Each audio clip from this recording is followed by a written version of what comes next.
हमारे साथ केडियानॉमिक्स के सुशील केडिया जुड़ गए हैं। स्वागत है सुशील जी आपका। Good afternoon. अपना समय देने के लिए आपका शुक्रिया। इस वक्त बाजार में जिस तरह से हमने देखा 2 हफ्तों की मजबूती के बाद एक ब्रीदर लिया है मार्केट ने। वीकली एक्सपायरी का दिन तो है ही, बाजार की दशा दिशा कैसी लग रही है आपके हिसाब से? क्या चीजें हैं, कौन से फैक्टर्स ट्रिगर्स हैं जो आप आई कर रहे हैं? देखिए, ये जो अगर हम बाजार की बात कर रहे हैं तो अगर हम इंडेक्स की बात कर रहे हैं तो उनका चित्र थोड़ा अलग है और अलग अलग सेक्टर्स और स्टॉक्स की कहानी अलग है।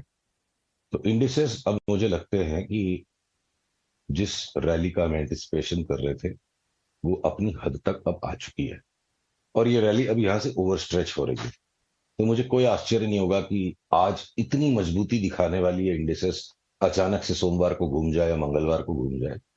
तो जब पहले हम घूमने देंगे, पर अभी मेरा एंटिसिपेशन है कि ये रैली ओवरडन हो चुकी है। पर इसका मतलब ये नहीं कि मैंने अभी का भी शॉर्ट कर दिया। वो सिग्नल मुझे सोमवार की क्लोजिंग में मिलेगा, ट्यूसडे को मिलेगा, तो मैं उसके अगले दिन करूंगा।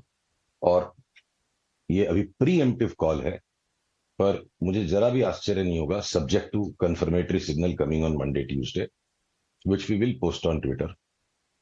कोई आश्चर्य नहीं होगा कि अगले राउंड में बैंक निफ्टी 4-5 हजार पॉइंट नीचे गिर जाए और निफ्टी वापस 16,400-500 तक आ जाए।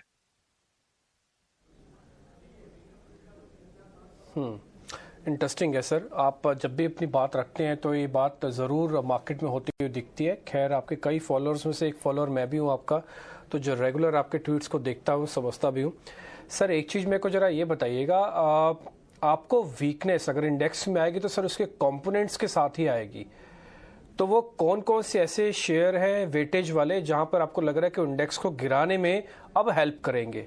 निफ्टी अपने शेयरों के साथ ही नीचे आएगा? कुछ हद तक आपकी बात सही है, उसमें थोड़ी सी 1-2 लाइनें और ऐड करनी पड़ेगी, वो मैं कर देता हूं। तो देखिए, अगर ये 19,025 से जो निफ्टी का टॉप बन के नीचे आ रहे हैं, ये एक long term big bull market के अंदर एक सब्सटैंशियल करेक्शन चल रहा है। और उस करेक्शन का एक लेग पूरा हुआ था जब हम अभी कुछ दिनों पहले 16,800 तक गए थे, और उस लेग के बाद अब एक कनेक्टिंग रैली मात्र आई है। अब सेकंड लेग इस फॉल का आएगा जो 19,000 से शुरू हुआ था। तो गिरते बाजार में शॉर्ट करने के लिए अलग शेयर्स की हम लिस्ट बनाते हैं बेस्ड ऑन रिलेटिव वीकनेस, और रैली के मार्केट में अलग स्टॉक्स की लिस्ट बनाते हैं कि इनको लेना है चाहे इंडेक्स गिरती भी जाए।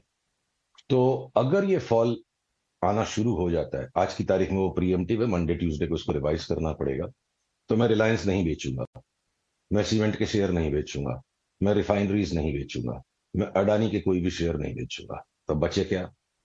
तो बचे हमारे पास ऑटो के कुछ शेयर्स हैं, तो मैं मारुति बेचूंगा पर महिंद्रा एंड महिंद्रा में लॉन्ग रहूंगा। तो केमिकल्स के स्टॉक्स को मैं नहीं बेचूंगा, फर्टिलाइजर्स को मैं नहीं बेचूंगा फिलहाल। तो बचे क्या? बैंक्स। तो बैंक्स में जितने भी ग्लैमरस स्टॉक्स हैं, ये आपका आईसीआईसीआई हो गया या एक्सिस हो गया या एचडीएफसी बैंक हो गया, ये इस फॉल को लीड करेंगे, ऐसा इस वक्त मेरा अनुमान है। आने दीजिए उस फॉल को।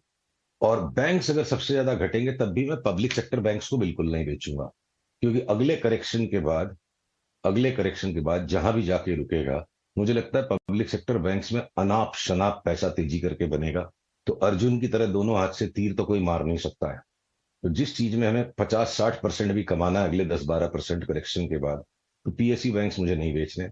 और अगर ये फॉल नेक्स्ट वीक स्टार्ट हो जाता है तो मारुति शॉर्ट कीजिए, आईटीसी शॉर्ट कीजिए, आप आईसीआईसीआई बैंक शॉर्ट कीजिए, और आईटी स्टॉक्स तो एज इट इज इनकी रैली पहले ही फिजल आउट हो गई, तो जहां वीकनेस है उनको और शॉर्ट कीजिए। तो अगर ये शॉर्ट कॉल आएगा तो वो करेंगे, और गिरते बाजार में भी हमें महिंद्रा नहीं बेचना, सीमेंट नहीं बेचना, तो अलग अलग हिसाब से चलेगा बाजार।